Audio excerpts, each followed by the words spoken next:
So let's talk about representing data. In this unit we have a Readiness Standard 3.8a, and that is a non-negotiable standard for our district. And we also have Supporting Standard 3.8b.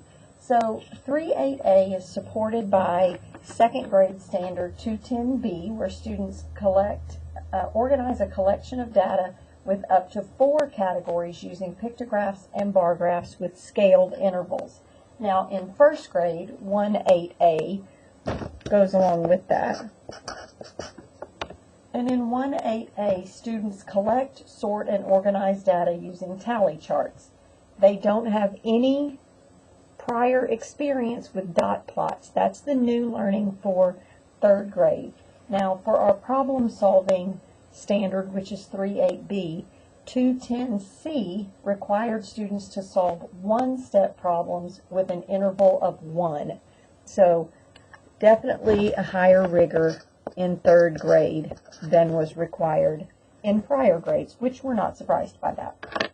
Okay, so then what do we have to do in third grade? We know what they've done in the prior 2 grades. What do we have to do in third? So first of all, our 3.8a, our verb is summarize. And remember, the student owns that verb, not the teacher. We summarize a data set with multiple categories, so we're not limited on the number of categories. It just says multiple. In second grade, they had 4 categories. Third grade, multiple, so could be any number. Multiple categories. Here are the types they have to use. Frequency table. Now that is the math name for tally charts. So in third grade, we learned that a tally chart has an academic name of frequency table. So we want to switch over to using frequency table, but they will know this as a tally chart. Same thing. Academic name, non-academic name. So frequency table, dot plot, and remember, this is new for third grade. That's their new learning. Pictograph. They've been doing pictographs since kindergarten. And a bar graph. Now, the other new learning for this unit is scaled intervals. Second grade required scaled intervals. Third grade we do that as well. We want to make sure we're using a variety of scales. Okay, so some important things to think about. We're just using a tally chart or a frequency table. That's our organization tool. So we're using it to organize our data and get a count. In dot plots, that's very much like what students learned in a pictograph. So we're going to relate that to their prior learning. Dots are recorded vertically above the response, so it indicates the number of responses that were given. I'm going to show you a sample question just to give you an idea. So each dot represents one of these responses. Notice here, there's not a key. If there's not a key, then the dot represents one response. If there is a key, then we have to follow what the key says. So we could have a partial dot if we needed a partial dot. Let's say that this said that the key was each dot represented 2. Well, right here I need to represent 3, so I would need 1.5 dots. One would count, first dot would count as 2, the half dot would count as 1 more. It would give me a total of 3. So we're going to make sure that we understand that dots could have a value of 1 response or multiple responses based on the key, and dots can be full or partial depending on the number of responses based on the key. It can be representative of numerical data or categorical data.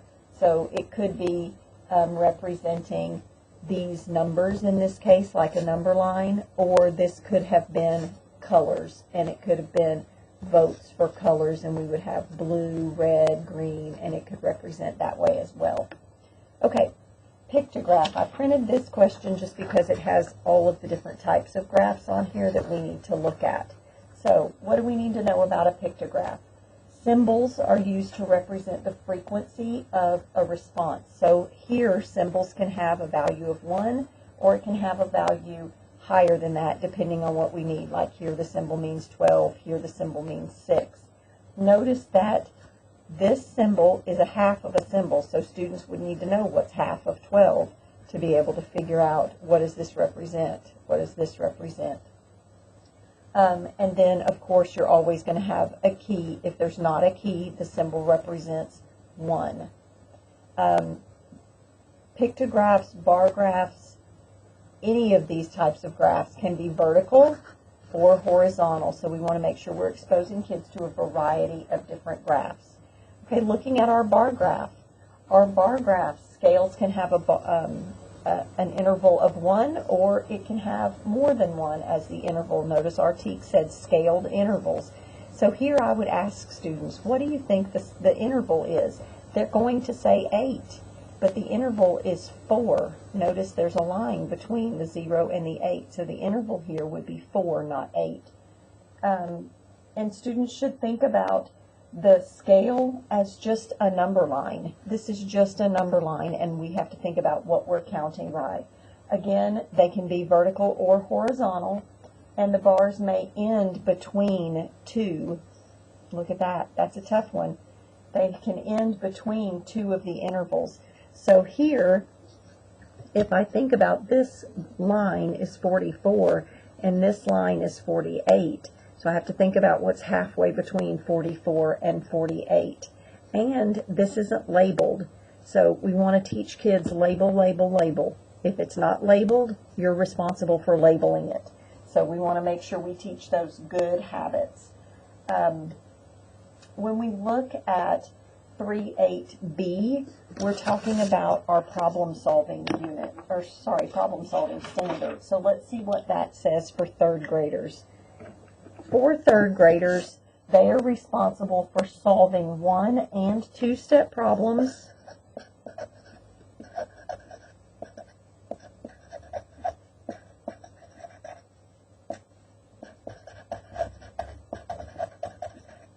involving categorical data represented on all of these types of graphs.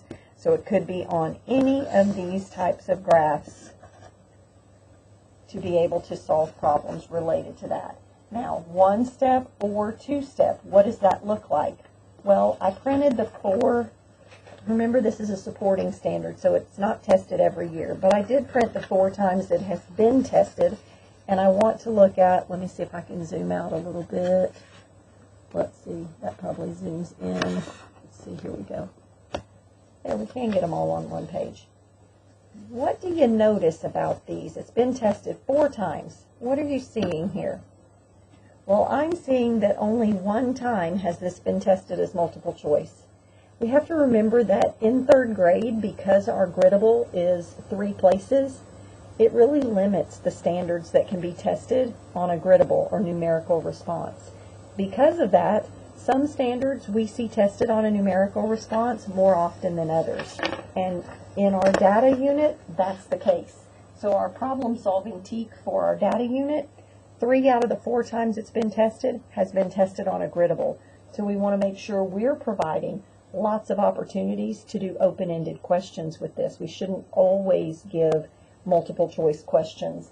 So things to think about in this one, we're wanting to solve problems that are real world. We're not just throwing a graph up that has no context to it and asking questions. It's not calculation based, it's an understanding, it's a problem solving based. So here students have to first identify the information that they need and then solve the problem that they're asked to solve. So notice all of these require multiple step. Total number of drinks ordered. This would be considered more than 1 step because there's a lot of information there to add. Combined number of points scored by Stephen, Alfred, Pete, and Wesley. I have to figure out how many points that is and add them all up. Based on the graph, how many more pounds of plastic did the family recycle in July than in April? That's 1 step. But are there any tricky things here? Not really, other than counting by 20. And then last, what is the total number of rings Miss Adams sold during weeks 4, 5, and 6? And notice 5 and 6 both have partial pictures for the number of rings sold. So we want to make sure we learn how to gather the information from the graph and then solve the problem correctly. So here we're still going to make sure that our intervals are scaled. It's not always an interval of 1. We want to make sure that we're doing the same things as in our previous standard, where our key doesn't always represent 1. It can represent multiple, and understanding what a partial symbol means in that standard. Kids are expected to be able to do all those things in the problem-solving setting.